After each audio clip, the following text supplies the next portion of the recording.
De 1980 a 1988, Irán e Irak libraron una de las guerras más largas y destructivas en la historia moderna de Medio Oriente.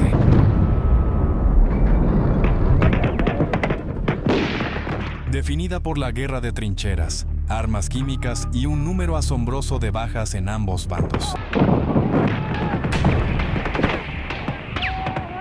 Durante la carnicería, el régimen iraní hizo algo que, incluso aquí, parece impensable.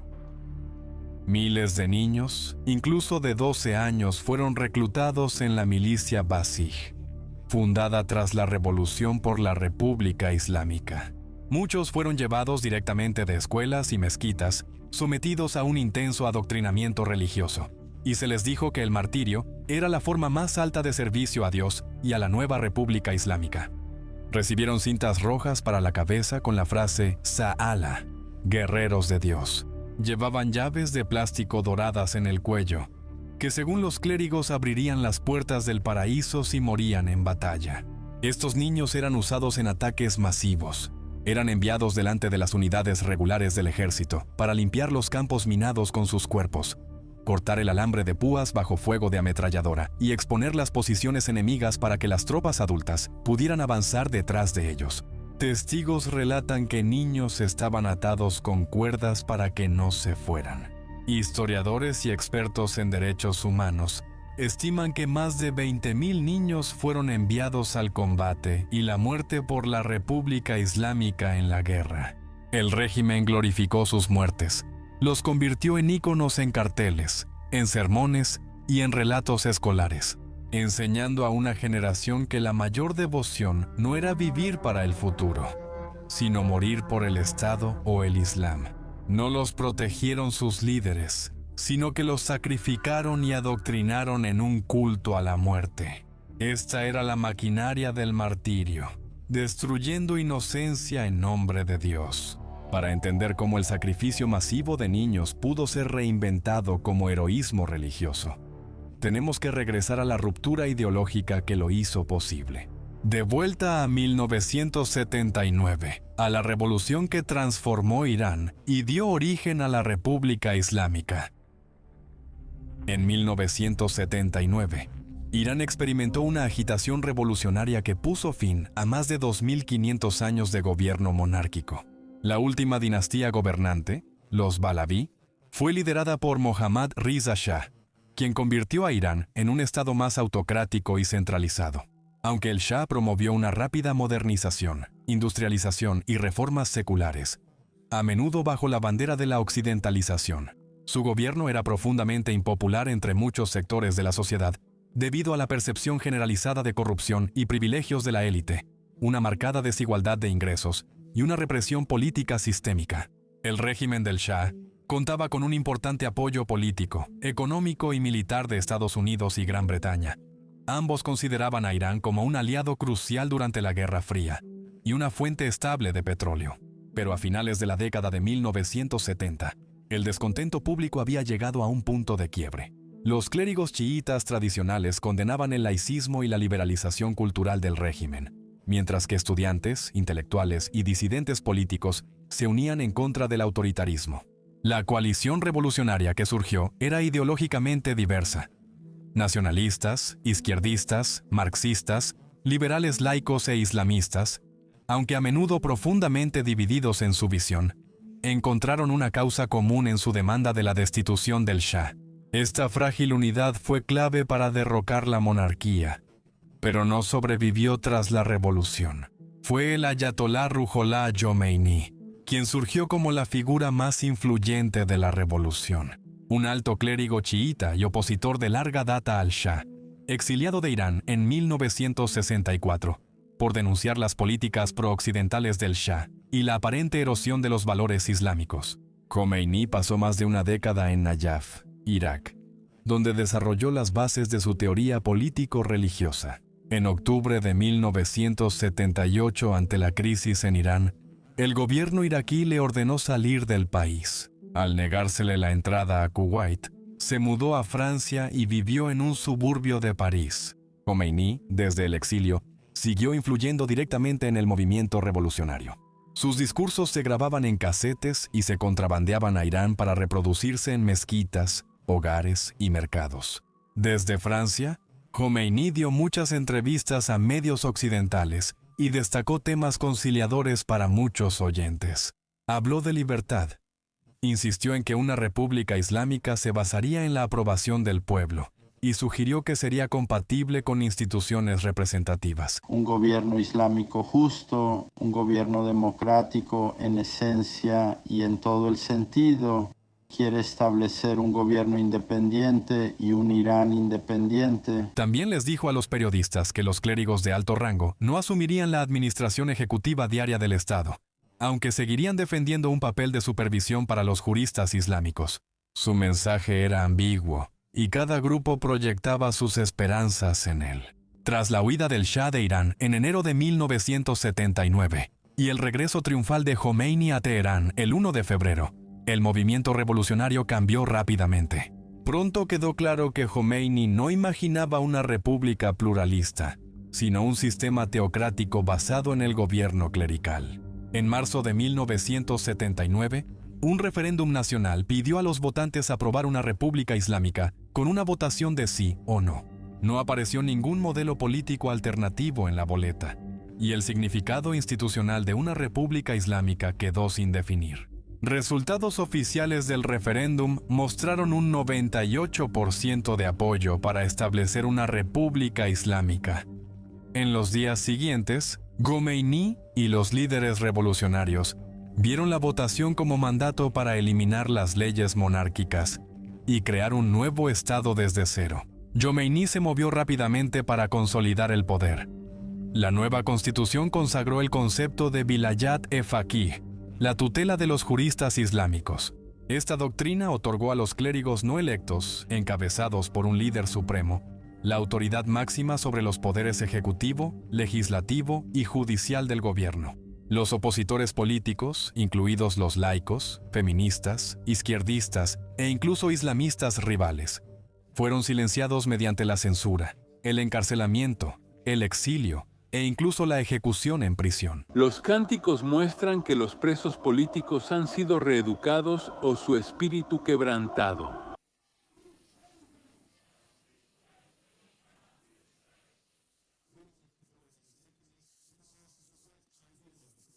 Irán independiente.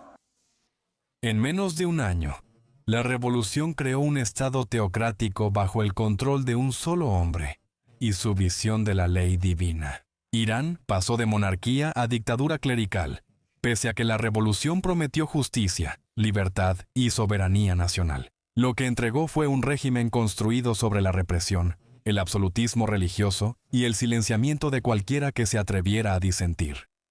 La República Islámica de Irán no es solo un sistema político, es una teocracia construida sobre la doctrina religiosa muy específica de Velayat-e-Faqih, una doctrina formalizada por el Ayatolá Jomeini. Para entender esta doctrina, tienes que comprender la creencia fundamental que sostiene el Islam chiita duodecimano, la rama dominante del Islam en Irán.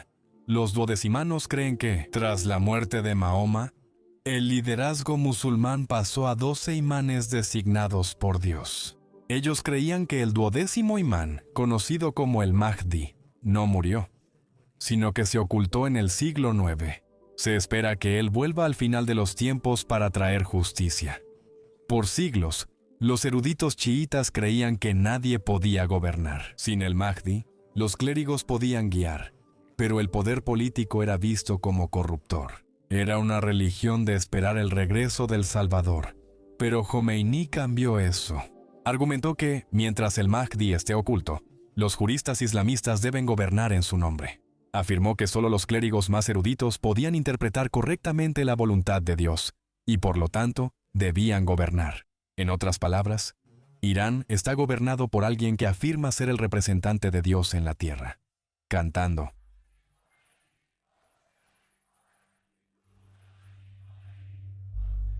Coro.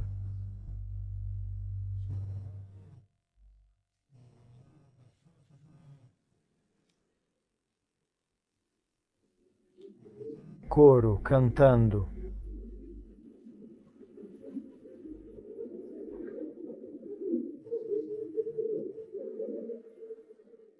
Esta creencia dio al régimen poder político y religioso, y les dio la capacidad de etiquetar cualquier oposición, cualquier crítica, como herejía. El régimen se ve a sí mismo como el ejército de Dios, y cualquiera que no esté de acuerdo es visto no solo como un oponente, sino como un enemigo del Islam, un enemigo de Dios. Esta ideología la impone el IRGC, una fuerza armada creada para proteger al régimen iraní. La IRGC y su rama voluntaria, la Basij, no solo son soldados, también ejecutores ideológicos. La membresía se fomenta desde jóvenes mediante escuelas, mezquitas locales y redes juveniles que dirigen a los adolescentes al entrenamiento y adoctrinamiento. Les enseñan que el martirio es el mayor honor, que luchar por el Islam en la guerra es sagrado, y que Occidente, especialmente Estados Unidos e Israel, es malvado, y que preparar al mundo para el regreso del Mahdi no es solo una creencia, es una misión.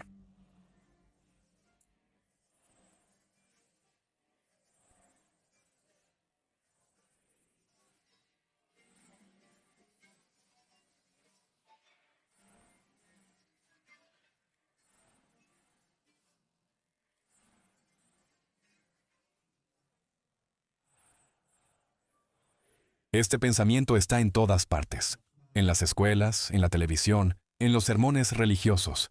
A los niños se les lleva a antiguos campos de batalla para recrear operaciones de martirio. La muerte no se lamenta, se venera si apoya la misión ideológica.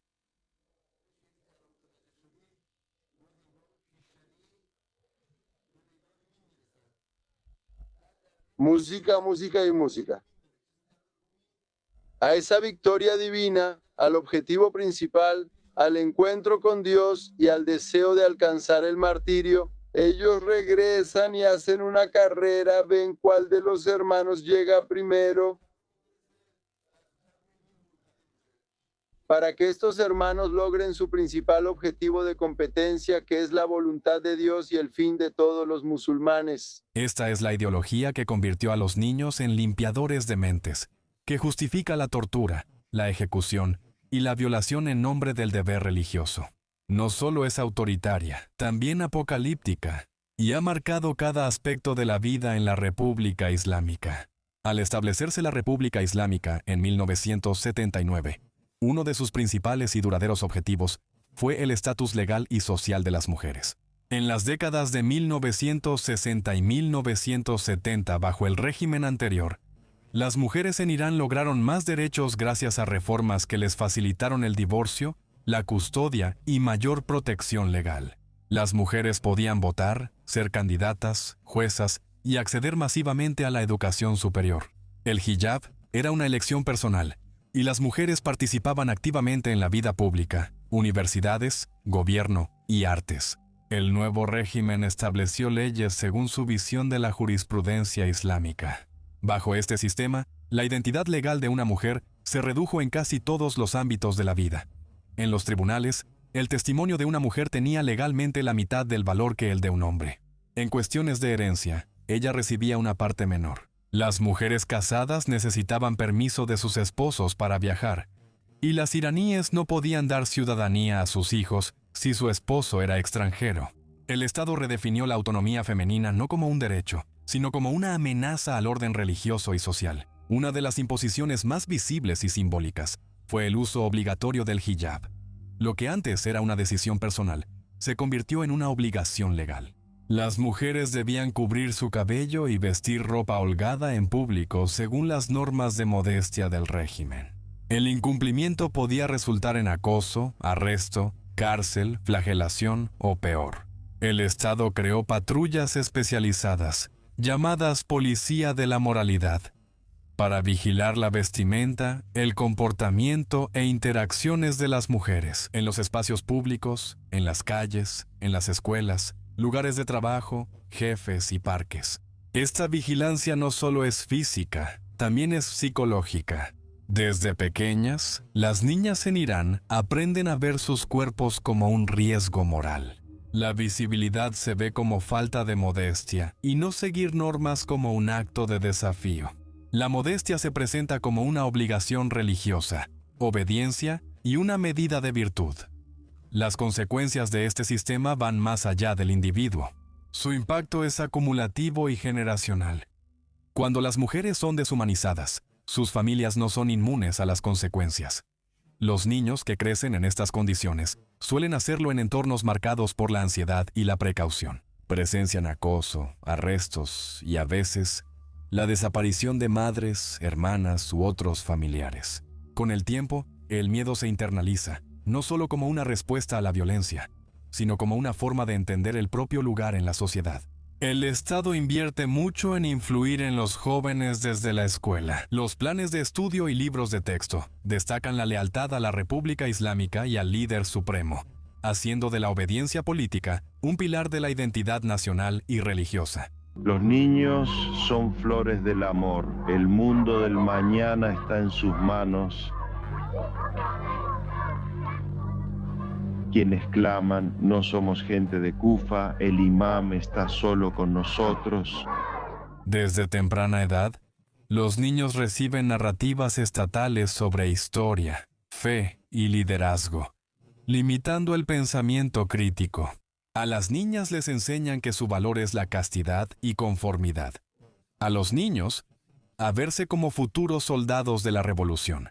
Este condicionamiento ideológico va más allá del aula. Se refuerza mediante ceremonias, discursos televisados y programas que glorifican la revolución y a sus líderes. La imagen del líder supremo está siempre en paredes, libros de texto y medios, presentada como símbolo de unidad nacional y guía divina. Cuando se resiste esta ideología, los regímenes responden brutalmente. La violencia sexual como herramienta de represión en la República Islámica inició en los años 80 durante ejecuciones masivas de presos políticos. Miles de mujeres, muchas jóvenes y solteras, fueron arrestadas por oponerse al régimen, frecuentemente por acciones como ir a protestas o repartir folletos. Múltiples testimonios de sobrevivientes e investigaciones de derechos humanos describen una práctica particularmente sombría, donde, según la interpretación de la ley islámica del régimen, una virgen no podía ser ejecutada porque se le garantizaría la entrada al paraíso.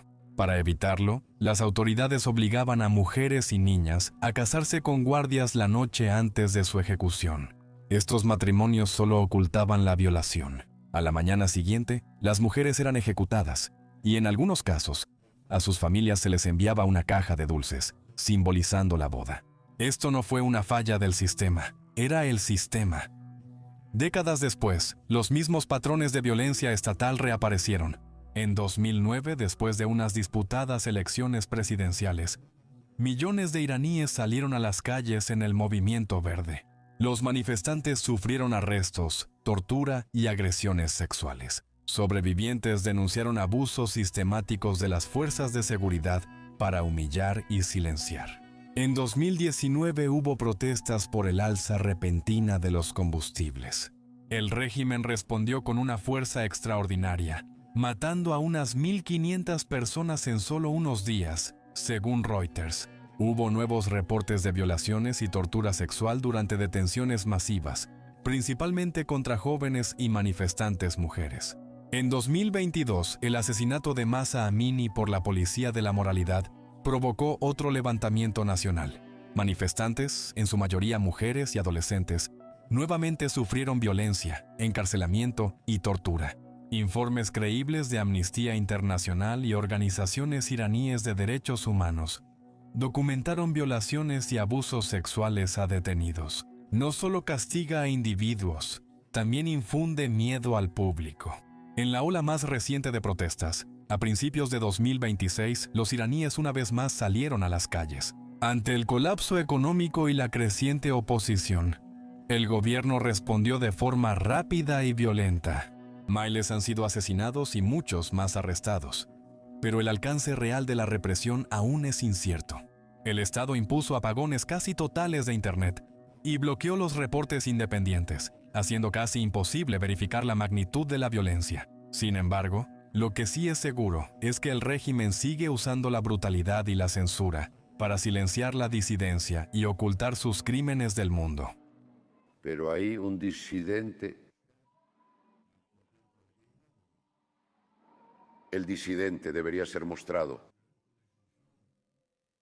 Para entender las ambiciones a largo plazo de la República Islámica, uno debe regresar a la ideología religiosa en su núcleo, particularmente a su visión apocalíptica del mundo. Como se dijo, los gobernantes de Irán siguen el duodecimano, el Islam chiita, que sostiene que el duodécimo imán, también conocido como el Mahdi, está en ocultación, escondido del mundo, y que algún día regresará para inaugurar un reinado de justicia divina.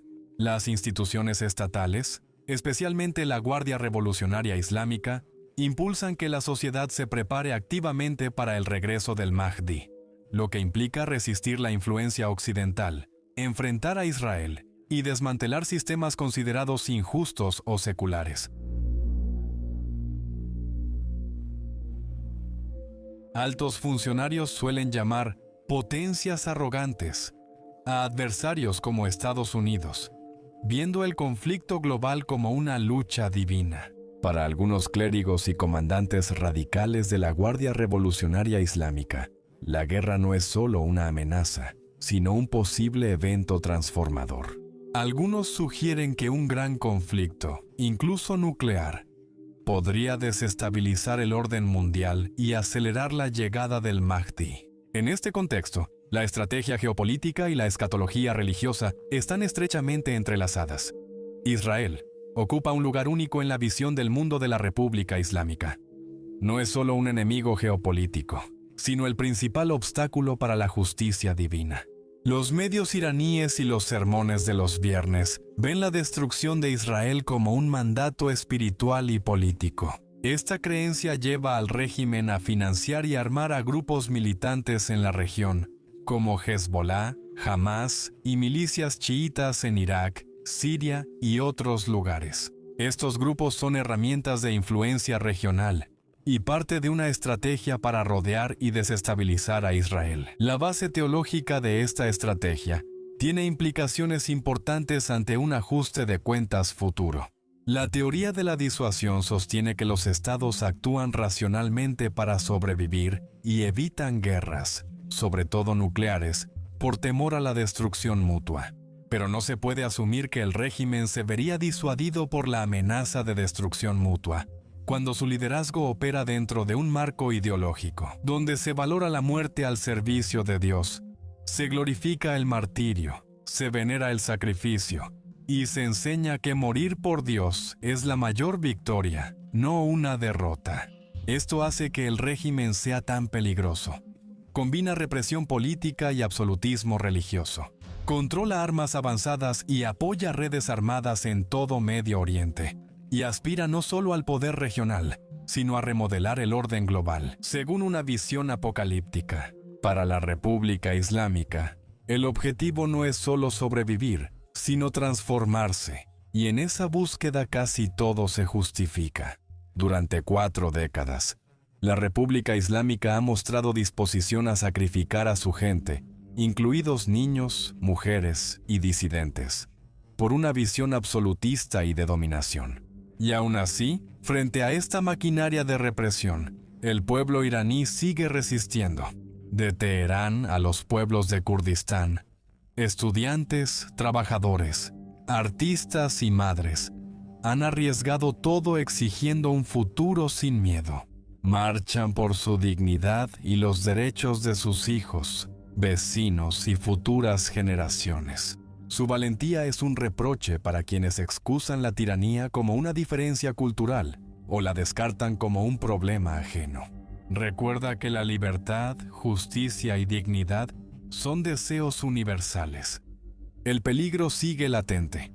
Mientras más se aísla el régimen, más radical puede volverse. Las brutales represiones de 2026, el uso creciente del apocalipticismo religioso y el apoyo del régimen a la militancia transnacional son señales de un sistema que busca sobrevivir, no por reformas, sino por la escalada en los próximos años. Debemos estar atentos, observando al régimen y escuchando a quienes lo desafían. La historia de Irán no es solo de represión, también es de resistencia. Y mientras los iraníes sigan alzando la voz, aun a riesgo de tortura, encarcelamiento o muerte, le recuerdan al mundo una verdad que ningún régimen puede silenciar, que incluso en los sistemas más oscuros, el espíritu humano perdura y algún día puede que triunfe.